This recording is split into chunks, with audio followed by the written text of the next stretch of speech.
Pues quiero agradecer, voy a presentarles a continuación estas tres citas que proceden de la lección de Bien Morir y Jornadas para la Eternidad de Alonso de Andrade.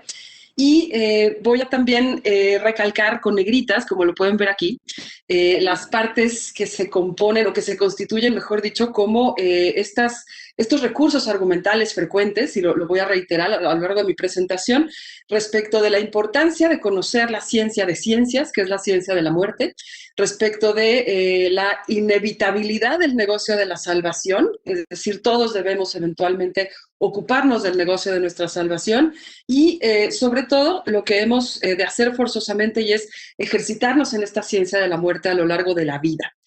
Para ello, justamente voy a hacer una serie de reflexiones a partir de mi tesis doctoral y voy a comenzar con mi lectura. Las preparaciones para la muerte y los despertadores espirituales en tanto formas discursivas. Una forma discursiva se define como una categoría heurística que nos permite desarrollar estrategias de investigación documental. Se entiende como un artefacto material que soporta una semántica que produce un discurso reiterado. La forma discursiva como categoría, explicitada de esta manera en el lexicón de formas discursivas cultivadas por la Compañía de Jesús, me permite hacer el ejercicio de repensar tres corpus de fuentes que trabajé en mi tesis doctoral hace ya algunos años, como les comentaba. El lexicón fue la publicación resultante del seminario conducido por la doctora Perla Chinchilla Polling en el Departamento de Historia de la Universidad Iberoamericana. Tuve oportunidad de contribuir en ella con la reflexión en torno a Lars Moriendi. Desde entonces, no he dejado de pensar en cómo esta estrategia me obligaría a reconsiderar la semántica y reiteración de los discursos en tres tipos de impresos, que constituyen tres registros de ordenamiento y de comunicación, a saber, las preparaciones para la muerte, los despertadores espirituales y las instrucciones para visitar a los enfermos y administrar la extrema unción. Estos tres tipos de impresos presentaron una cantera no fácil de labrar para articular mi investigación en torno a la pervivencia de Lars Moriendi durante los siglos XVI y XVII en el mundo hispano. Del mismo modo, en su tiempo me ofrecieron la posibilidad de construir esféricamente el horizonte cultural del moribundo, desde sus aprehensiones más comunes hasta la imbricación de saberes que su atención representa. Me refiero al saber médico, al saber teológico y al saber jurídico, a más de vincular todo esto con la experiencia del saber espiritual y pastoral de los propios curas de almas. Las preparaciones para la muerte son impresos que derivan de la tradición de los artes moriendi tardomedievales, ya nos lo decía Abraham, y que encontraron su forma tratadística en el siglo XVI. Su origen es discutido ampliamente por la historiografía. Hay autores que los sitúan en el siglo XIII, otros que afirman que son escritos posteriores a la peste negra de 1348 y cuyos primeros ejemplares estuvieron ligados a la orden de predicadores. Esto es algo que manejan como tesis, por ejemplo, Alberto Soto Cortés y Fernando Martínez Gil. Algunas fuentes nos hacen vincular a Lars Moriendi con Jean Gerson, canciller de la Universidad de París y autor de los versos que acompañaron a la danza macabra, que justamente Abraham hacía referencia, representada en el cementerio de los inocentes de esa ciudad. Esto, pues desde luego, con motivo de la gran mortandad que acarreó la peste negra. A Jean Gerson se le atribuye un primer texto en torno a la preparación para la muerte, presentado en el Concilio de Constanza, que este concilio se convocó en 1413. Este opúsculo fue conocido en primera instancia como de Scientia Mortis, pero también fue llamado por otros estudiosos como Opusculum Tripartitum de Praeceptis Decalogi de Confessione e de Arte Moriendi. Estamos hablando del año 1403. Chartier señala que los artes moriendi surgieron en torno a 1440, poco antes de la aparición de la imprenta, mientras que Concepción Lugo plantea un origen genérico de estos escritos en los siglos XIV y XV. Como se puede ver, no hay consenso, pues se trata de formas discursivas que tuvieron diferentes momentos de creación y auge. Sobre eso versa mi disertación. Acá les pongo un ejemplo, es una captura de pantalla, pero quería que vieran este repositorio, Internet Archive, Cuando yo hice mi tesis doctoral hace tantos años no existía este recurso, pero hoy está disponible para todos. Si gustan, después puedo compartir el vínculo en el chat y pueden hojear prácticamente toda esta primera versión del Ars Moriendi, de la cual les voy a hablar a continuación. Los artes moriendi circularon más profusamente a raíz de la invención de Gutenberg. Entre 1465 y 1470 se publicó una versión gilográfica conocida como QS por su incipit, Quambi secundum philosophum, o aunque según el filósofo. Esta versión, al parecer, es un extracto de una anterior y manuscrita conocida en la historiografía como CP, cum de praesentis vitae miseria, según Ildefonso Adeba Martín. Hacia 1480, Pablo Urus publicó en Zaragoza el primer Ars Moriendi en la península ibérica, sin referirse a las versiones QS o CP antes mencionadas. Adeline Boucquois llama la atención sobre un prejuicio señalado en la historiografía, según el cual la península ibérica, durante el siglo XV, vivió sumida en una melancolía profunda, meditando continuamente en temores escatológicos y en la llegada del anticristo. Esta idea del temor escatológico y de la vinculación con la melancolía será desarrollada por autores como Fernando Rodríguez de la Flor y explicará la inclinación melancólica de los reinos ibéricos como carta de identidad en el siglo XVII. El Ars Moriendi es entonces el origen de una producción ciertamente formularia que se caracterizó por su brevedad y por el uso de imágenes. A este respecto, les llamo la atención, si un día pueden consultar esta página que les estoy proponiendo, ustedes verán que la obra es verdaderamente corta. Se trata de 28 páginas, de las cuales 14 son láminas, son imágenes, y estamos hablando de un soporte específico que da asiento a esta forma discursiva, y lo que voy a señalar a continuación es cómo esta forma discursiva cambia con el paso del tiempo, y en el siglo XVI enfrentamos la mayor modificación de su estructura, desde esta versión opuscular a una versión tratadística. Ante la inminencia de la muerte y las enormes posibilidades de condenación eterna, los artes moriendi implicaban una oportunidad de administrar los auxilios necesarios a un moriens o moribundo para que pudiera rescatar su alma en el último momento. La estructura del Ars Moriendi puede describirse como sigue: un planteamiento general sobre la ciencia de la muerte, desde una estricta consideración medieval, es decir, la muerte como tránsito, asunto y palabra que volverá a aparecer constantemente en titulaciones posteriores. Una exposición de las 5 tentaciones del diablo: dudas de la fe, desesperación, impaciencia, vanagloria y avaricia. Una relación de las preguntas para la salvación del moriens. Unas normas de conducta para la hora final. Normas de conducta para los acompañantes, y esto es muy importante, llamo especialmente la atención sobre esto, porque ya también en otras ponencias se habló sobre este momento del tránsito, en particular el doctor Manuel José de Lara Ródenas, y él nos mencionaba esta virtud de morir despacio, de morir relajada, sosegadamente, en lo que fuera posible, porque estamos enfrentándonos con tiempos que no tienen ni la analgesia ni las formas de tratar una enfermedad como en el día de hoy, rodeado de los deudos hasta un momento, y después esos deudos se convierten potencialmente en un peligro para el alma del moribundo, así es que deben ser despedidos de la habitación, y el moribundo deberá quedarse solamente con su confesor, con su cura de almas. Por último, unas brevísimas plegarias para el moriens, y vuelvo también a llamar la atención sobre este remate piadoso, puesto que en unos minutos les hablaré de una especie de literatura de emergencia, ¿no? En el caso de que la muerte se presentara súbitamente y que no hubiera a la mano, vamos a decir, un cura de almas para administrar el viático. Esta categorización la realizó a partir de varios autores, sobre todo a partir de Víctor Infantes de Miguel. Ahora bien, reflexionar en torno a los artes moriendi y su paulatina conversión a preparaciones para la muerte nos impele a pensar en torno al significado de forma discursiva, es decir, el artefacto compuesto de una semántica condensada en un discurso materializado, cuya reiteración denota una regularidad que permite una distinción específica en el contexto de determinados campos culturales.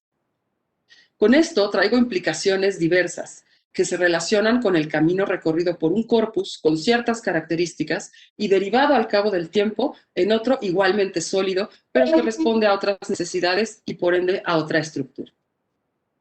En 1533, Erasmo de Rotterdam publicó su Praeparatio ad Mortem, misma que tiene traducciones a diversos idiomas. La traducción que yo empleo en mi investigación es la de Bernardo Pérez, canónigo de Gandía, publicada en Amberes en 1555. A partir de la indagación que lleva a cabo Ildefonso Adeba Martín, vemos que hubo ediciones muy cercanas a la publicación de Erasmo en la península ibérica que llevan el título de Aparejo de bien morir, Aparejo que se debe hacer para morir o Apercibimiento de la muerte. Traducciones todas más o menos libres del texto erasmiano. Después de ellas, hay una publicación que marca el inicio de una tratadística de la preparación para la muerte, ya no un opúsculo, y que signa esa separación radical que implicó la reflexión de Erasmo con respecto a los artes moriendi tardomedievales. Se trata de la agonía en el tránsito de la muerte, publicada en 1537 por Alejo Venegas de Busto. Aquí les estoy presentando una portada correspondiente a la edición de 1553. Es muy reiterada la impresión de esta obra a lo largo del siglo XVI y también durante el siglo XVII. Con la publicación de Venegas sobre la obra del asno, estos libros perderán su carácter formulario anterior. Se convertirán en tratados, pero no perderán su intención de conseguir el objetivo de la salvación. En términos de lo que planteaba respecto de las formas discursivas y que siempre tienen un asiento, un soporte material, este es el gran cambio, vamos a decir, y Erasmo es la bisagra entre el opúsculo del Ars Moriendi de 28 paginitas a un tratado verdaderamente farragoso y complicado de leer. Las imágenes de los antiguos artes moriendi desaparecerán para dar paso a una serie de explicaciones didácticas que se fundan en alegorías y citas de lugares de la escritura y de los teólogos para favorecer los momentos de introspección, de meditación efectiva realizada por el moribundo, que se provee a lo largo de un tiempo mucho más dilatado que el momento previo a la agonía, es decir, no ya en la última hora. Este esfuerzo meditativo requiere, además, de lucidez, por lo que no se puede interiorizar estas nociones si se está presa de los temores y de los rigores de la enfermedad. Por su parte, los despertadores espirituales forman parte de un corpus de libros compuestos con la finalidad de advertir a sus lectores sobre los peligros de mantener adormecida al alma en la culpa y en el pecado. Podríamos decir que asimismo se tratan de una forma discursiva, con una serie de determinaciones en función del receptor que dibujan y que comparten mucho con las preparaciones para la muerte. La estabilización de las formas discursivas se consigue en buena medida gracias a la imprenta, nos plantea Perla Chinchilla y ella a su vez sobre Alfonso Mendiola. Pero también es en este invento en el que abre la posibilidad de representarnos formas no impresas y que constituyen apoyos o esfuerzos para la estabilización de los discursos que circulan en los libros. Estoy presentándoles una obra de Antonio de Pereda, El sueño del caballero, hacia 1650, y ahora vamos a hacer un juego de relaciones entre esta obra y las imágenes que siguen. Una característica de las formas discursivas, decía, es el recurso a fórmulas que se repiten con fines mnemotécnicos. Tanto las preparaciones para la muerte como los despertadores espirituales cuentan con ellas, no solo respecto del universo de citas y fuentes de las que echan mano, sino en la medida en que construyen un imaginario sobre metáforas y alegorías que pueden verse complementadas fuera de los libros, y por eso es que les pongo esta imagen. ¿A qué me refiero? Que todas esas nociones que se barajan, vamos a decir, en los artes moriendi y después en las preparaciones, también son reiteradas por las imágenes. Esto es un ejemplo. Y las imágenes me refiero a la gráfica, me refiero a la pintura, me refiero a la emblemática, ¿no? Al iconotexto que implica la emblemática y, por supuesto, a la prédica en la liturgia. Las formas discursivas se sostienen a partir de una red que refuerza su mensaje. No solo se pueden encontrar en determinado corpus de publicaciones, sino que sus contenidos encuentran relación con otras formas no necesariamente impresas o siquiera escritas. Asimismo, se constituyen como guías de expectativas por medio de su carácter objetual, es decir, por la disposición material que constituye su soporte. De esta manera operan los despertadores espirituales, las preparaciones para la muerte y los manuales para confesores, tres registros que comparten funciones pero que tienen diferentes receptores, mientras que los despertadores espirituales y las preparaciones para la muerte pueden estar encaminados a la misma audiencia, los manuales e instrucciones para confesores Contendrán fórmulas mucho más específicas en función de su horizonte de recepción. Esto no quiere decir que los tres registros constituyan formas discursivas necesariamente, y en esto reflexionaré en mis conclusiones. Entonces, tenemos una línea muy delgada que divide a las preparaciones para la muerte de los despertadores. En ocasiones esta línea es tan delgada que se desdibuja, pues en ambos casos la urgencia de advertir modela una retórica que pasa de lo meramente persuasivo al grito desesperado. Y aquí quiero mostrarles estas dos imágenes. La que tienen a su izquierda es un grabado flamenco de Hieronymus Birix, presumiblemente la fuente de inspiración iconográfica de estas otras imágenes, como el ejemplo es el que tiene a la derecha, y también Abraham hizo mención en su intervención a una de estas obras que se encuentra en el Museo del Pueblo de Guanajuato, y que, vamos a decir, como tipo iconográfico, se conocen genéricamente como el árbol vano, ¿no? Si ustedes notan, en la primera imagen, y en la segunda también, Jesucristo está sosteniendo un martillo, está a punto de sonar una campana para despertar a este personaje que, como en la obra de Antonio de Pereda, se encuentra dormido en la culpa. Su conciencia, su alma están dormidas. El ángel está presentándole una filacteria para decirle despierta porque te vas a morir y vas a perder el negocio de la salvación de tu alma. Lo mismo sucede en esta iconografía, vamos a decir, más popular y de una obra ciertamente más tardía que se conserva en el acervo del Museo Nacional de Arte. Decía, esta retórica se modela y que pasa de lo persuasivo al grito desesperado, nos recuerda también lo que nos comentó la doctora Bernarda Urrejola el lunes, me parece, respecto de la homilética en Chile y respecto de este recurso que decía que se gastaba con facilidad, que era el de la horrorización del oyente. Como ejemplo, podemos citar autores como José Boneta y Laplana. Este fraile carmelita vivió entre 1638 y 1714, quien llevará la urgencia y el carácter dramático de sus advertencias hasta los títulos de sus obras. Y aquí está el ejemplo: Gritos del Purgatorio y medios para callarlos, y tiene también Gritos del Infierno y medios para callarlos. Esto con el fin de mover al lector a la conversión inmediata. Noten que les pongo una portada, una edición de 1843, muy tardía, cuando les estoy diciendo que este fraile vivió mayormente en el siglo XVII. Esto nos da cuenta de algo en lo que también voy a reflexionar al final de mi intervención, y que tiene que ver con la reiterada presencia de estas fuentes a lo largo de casi 3 siglos. Es decir, estas formas discursivas fueron tan sólidas que se mantuvieron a lo largo de 3 siglos a pesar de el cambio de los tiempos, ¿no? En algunas ocasiones, los despertadores espirituales podrán ser escritos en verso y no en prosa. Esto para facilitar la lectura, interiorizar de manera placentera las lecciones, tal y como lo expresa Tomás Cayetano de Ochoa y Arín, el autor de una obra llamada Reloj en modo de despertador para el alma dormida en la culpa.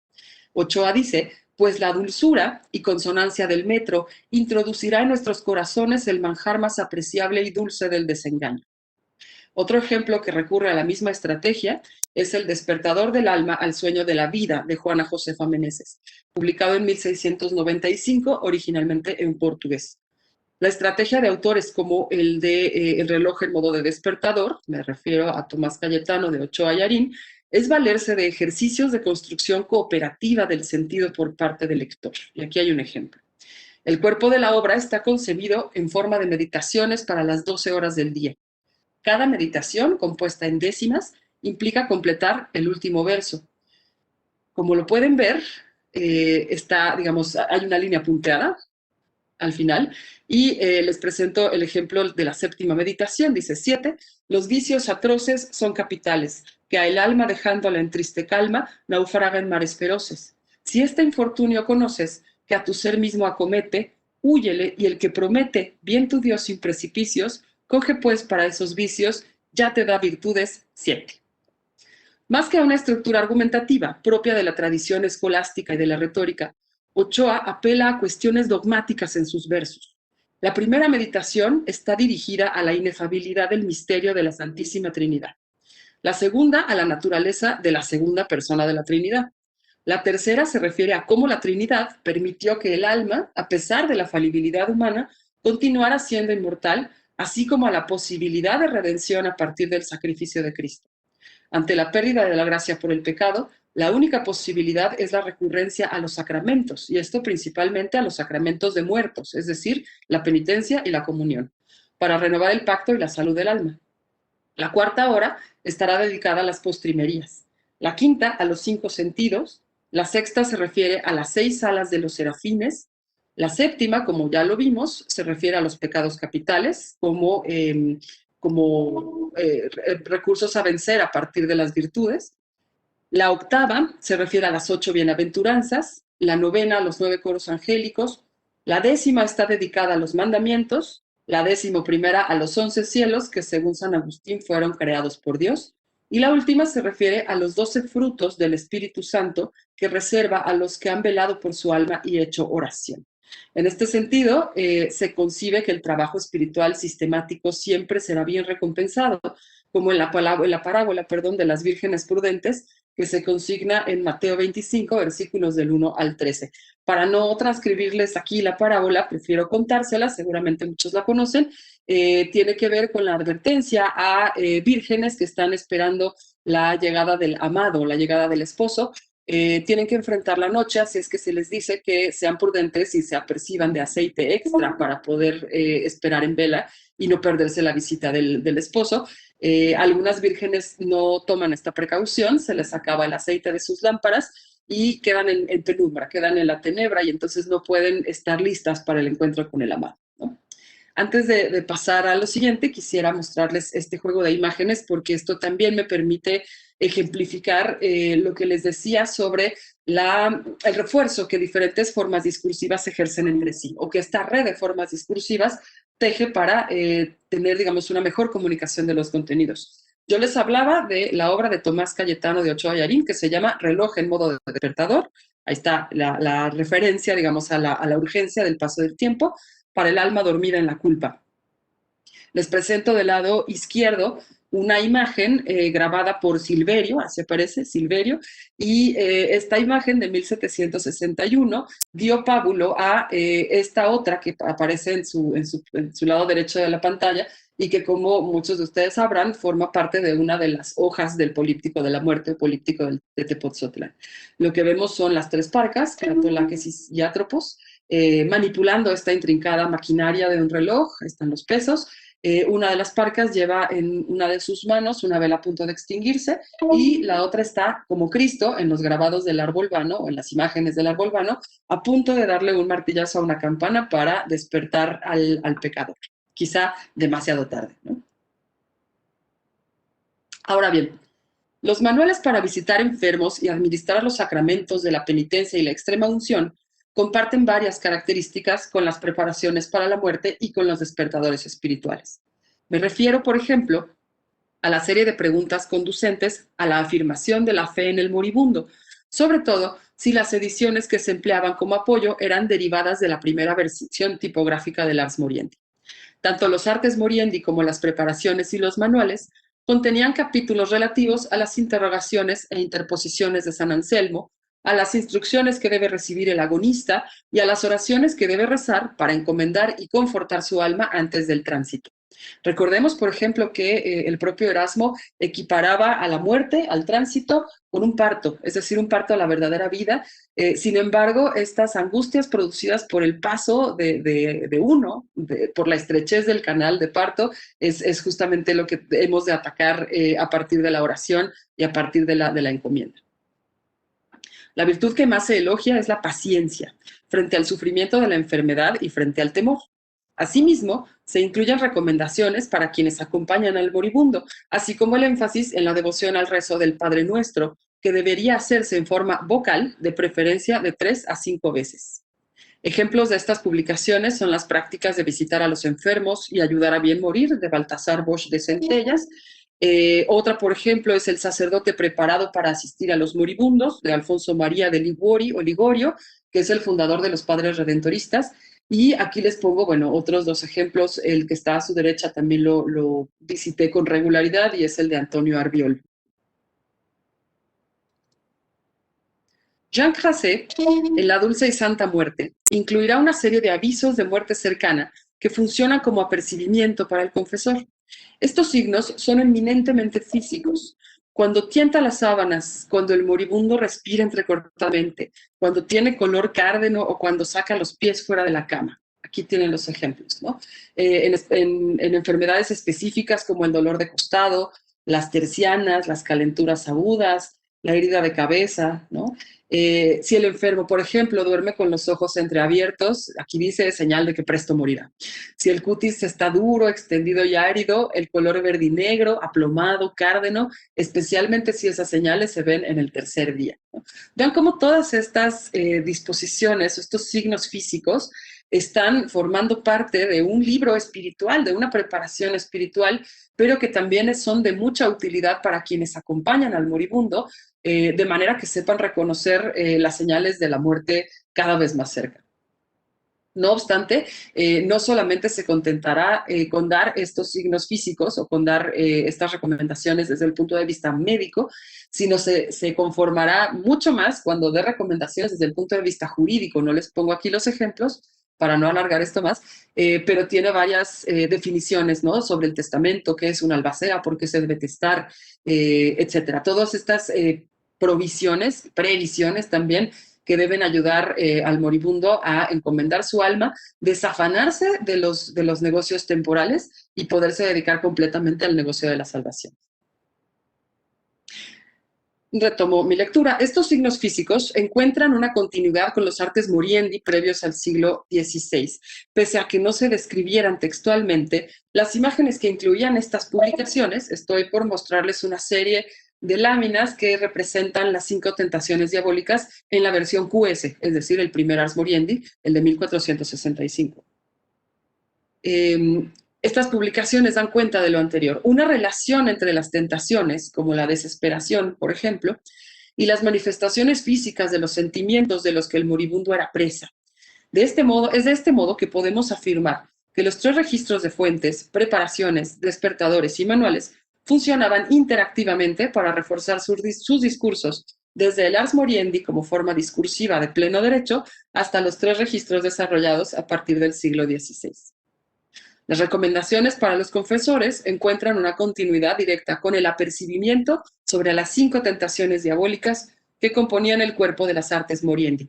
Infidelidad, aquí les pongo otra vez, desesperación, vanagloria está aquí, impaciencia y desafecto a Dios. Vean cómo el Moriens patea, se desespera y es violento contra las personas que lo están atendiendo. Y por último, avaricia.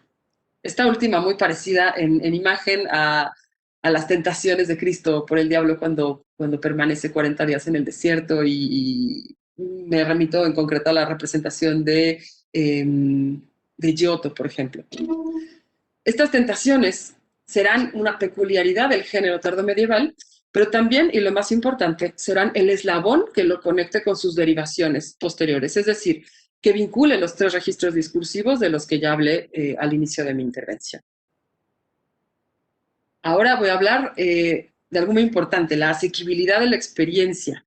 Es decir, todo esto que ya mencionamos, las recomendaciones, los rasgos persuasivos, los gritos desesperados, ¿qué tanto comportan una experiencia real para el feligrés promedio, ¿no? O para el hombre de a pie? En ese sentido, quiero resaltar la aportación de la Compañía de Jesús. Tanto los despertadores espirituales como las preparaciones para la muerte bordan sobre una retórica del desapego. La tradición se remonta a los siglos XIII y XIV y es conocida en las fuentes como contemptus mundi, o desprecio de las cosas del mundo.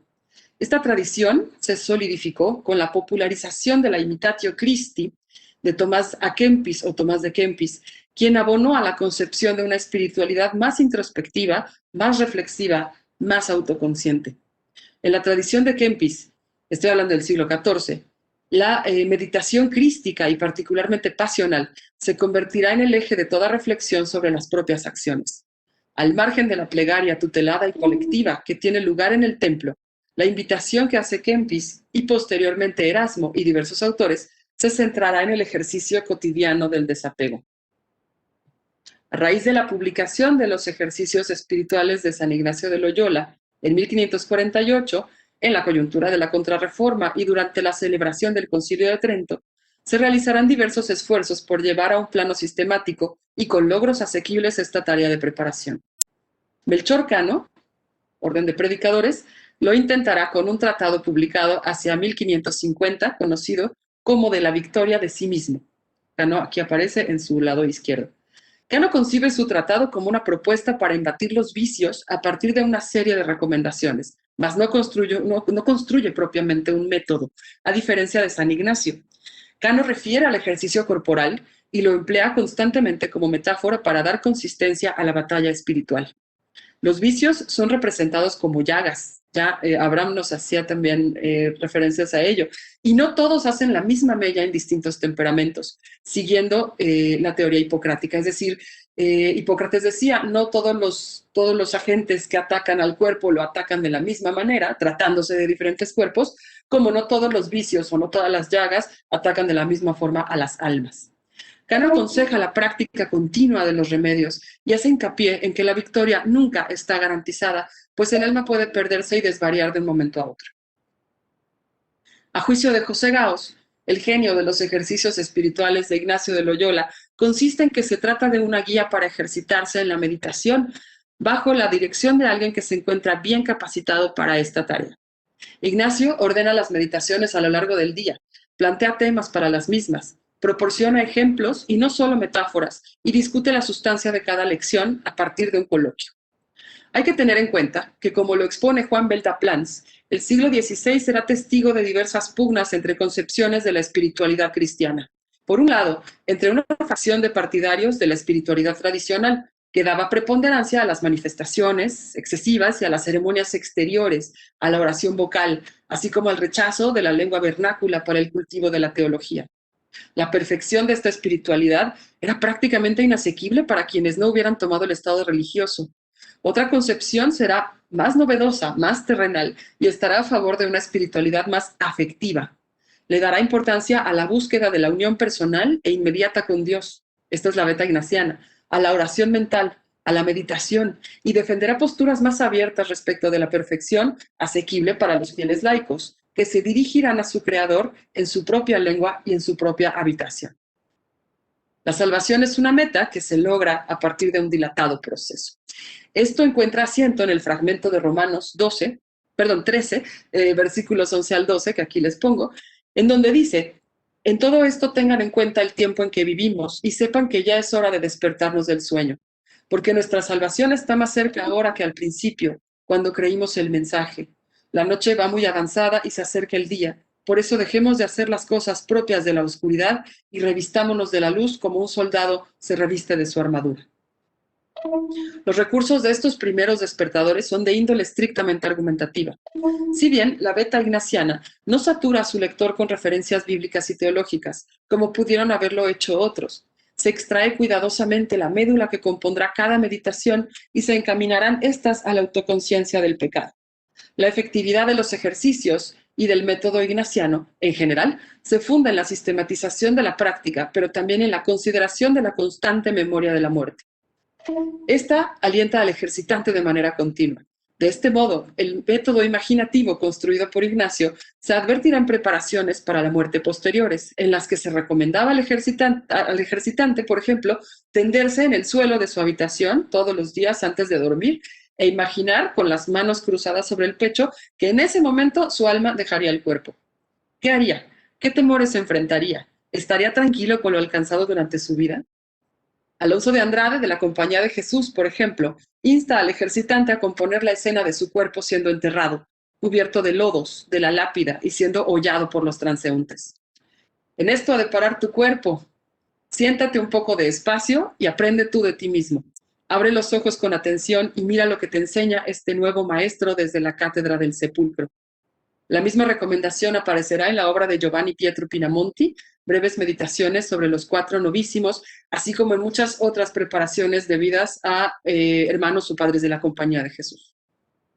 Al igual que Ignacio dio preponderancia al recurso de la imaginación mediante la compositio loci, en la traducción que Bernardo Pérez realiza sobre la Praeparatio ad mortem de Erasmo, se dice: aprovecha la imagen del crucifijo puesto enfrente del enfermo, porque muchas veces le mueva la memoria. y también las pinturas de los santos, especialmente de aquellos en quien el Señor quiso que hubiese especial memoria de su misericordia, como es de la pública pecadora a quien perdonó, y como de San Pedro, que después de que negó al Señor, lloró. Estoy mostrándoles una obra, una lámina tardía de autor desconocido que se conserva en el acervo del Museo Nacional de Arte y que parece tal cual una página extraída de un Ars Moriendi, ¿no? Pueden ver a todos los demonios imprecando y tentando al moribundo, que sin embargo está ya asistido, en este caso por los padres Camilos, tiene al ángel de la guarda en su cabecera, pero ante todo no aparta su vista de la visión del crucifijo. Es así que la vista del crucifijo se convertirá en un elemento indispensable como auxilio en los últimos instantes de la vida. Esto, no obstante, todavía es un rasgo que se vincula con la antigua función de los artes moriendi, relegados como literatura al momento en que la muerte es inminente, es decir, al último momento. En los siglos XVI, XVII y XVIII, pero sobre todo en el XVII, veremos el surgimiento de publicaciones que reiteran la importancia de la vista como detonante de la imaginación. La escuela del osario o del sepulcro, la didáctica del cuerpo corruptible se ven en ejemplos como el libro de la verdad de Pedro de Medina y el discurso de la verdad de Miguel Mañara y Vicentelo de Leca. Según Gauss, los ejercicios de San Ignacio estimulan la facultad de imaginar lo que se vería, sentiría, olería en el más allá. Estas ideaciones permitirán una aproximación más emocional, afectiva y efectiva para entrenarse en el desapego. Para persuadir al ejercitante, los argumentos más inmediatos desarrollados por la compañía resultaron más explícitos y certeros que los argumentos teológicos construidos por Melchor Cano. Gauss lo explica inmejorablemente cuando dice que, innovando decisivamente la tradición, es el librito de los ejercicios como un manual de táctica más que de estrategia para vencer en unas semanas. Voy a mis reflexiones finales ya para no extenderme. ¿Son o no son formas discursivas las preparaciones, los despertadores y las instrucciones para confesores? Perla Chinchilla nos dice que a partir de Chartier y de Danton, una forma discursiva es una categoría heurística que se materializa en un formato y con una semántica específicos. Su unidad refiere a una regularidad que permite una distinción determinada en el contexto de múltiples campos culturales. Sin embargo, esa función la cumple en su relación con otras formas simultáneas de las que habrá que distinguirse, una red de formas, a la vez que pervive en el tiempo adaptándose a los cambios históricos o bien puede desaparecer. Por eso es que los límites de toda forma discursiva son estrictamente históricos. En primera instancia, plantearía que las preparaciones, los despertadores y las instrucciones son tres formas discursivas distintas pero interconectadas, como expresé anteriormente, para conformar una red que potencia los significados. Se apuntalan entre sí guardando sus particularidades. La pervivencia de la forma discursiva que constituyó al Ars Moriendi se manifiesta en las preparaciones y éstas se modifican a partir del siglo XVI. Pensemos en Erasmo, pensemos en Venegas, sin olvidar la aportación de los ejercicios. Los despertadores siguieron su propio derrotero durante los siglos XVII, XVIII y XIX y las instrucciones responden a necesidades mucho más específicas y se inscriben de mejor manera en el concepto de manuales. Ahora bien, las instrucciones sí están diseñadas, como el Ars Moriendi, para emplearse en los últimos momentos de la vida de una persona, pero no es el moribundo su destinatario, sino los curas de almas que se preparan a lo largo de su vida con ellas para realizar su trabajo. Inclusive, se publicaron hojas sueltas con oraciones y fórmulas para encomendar al alma de emergencia, de manera que ayudaran a quienes asistieran al moribundo a realizar los auxilios mínimos y a visualizar las imágenes que podrían enfocarlo en el trabajo de su salvación, pues no en todas las circunstancias un agonizante tendría la oportunidad de contar con la ayuda de un cura que lo acompañara durante el tránsito. Según Perla Chinchilla, las formas discursivas son categorías delimitadas por el investigador, es decir, observaciones de segundo orden, que permiten advertir los puntos ciegos de los usuarios históricos de la forma discursiva. Esta observación implica advertir lo que se encuentra latente más que lo aparente y obligan a formular preguntas como ¿qué habrá entendido quien leyó este libro antes que quién lo escribió o qué quiso decir? Como sabemos, el horizonte de la recepción es un aspecto elusivo, oscuro y en muchos casos imposible de ser recuperado desde la lógica tradicional que implica el binomio autor-lector. Trazar un perfil de lector a partir de las obras que integran estos tres registros de fuentes es sumamente complejo y requeriría de estudios de caso. Mientras tanto, trabajar estos impresos como formas discursivas nos permite advertir estructuras de socialización de los saberes, temores, incumplimientos, exclusiones y deseos. La dimensión de lo afectivo entra en la esfera de lo efectivo, de un discurso bien compuesto, pese a que no tengamos noticias expresas por parte de sus receptores. Basta con analizar cuántas veces fueron traducidas, reeditadas o reimpresas estas obras hasta el siglo XIX y conectar esto con la pervivencia de tipos iconográficos en la gráfica, la emblemática y la pintura, para dar cuenta de la enorme repercusión simbólica que comportaron estas fuentes. Las formas discursivas tienen un surgimiento, un auge y una caída. Termino presentándoles uno de los grabados de Francisco Agüera Bustamante para para la versión impresa de la portentosa vida de la muerte de Fray Joaquín Bolaños. Esto se publicó en 1792. Agüera y sus grabados ramplones fueron afectivamente efectivos. Lo mismo que la narrativa arcaica de Bolaños, denostada groseramente por José Antonio Alzate y Ramírez en el ocaso del siglo XVIII. Se trata de pruebas fehacientes de la pervivencia de estructuras simbólicas socializadas entre el viejo y el nuevo mundo.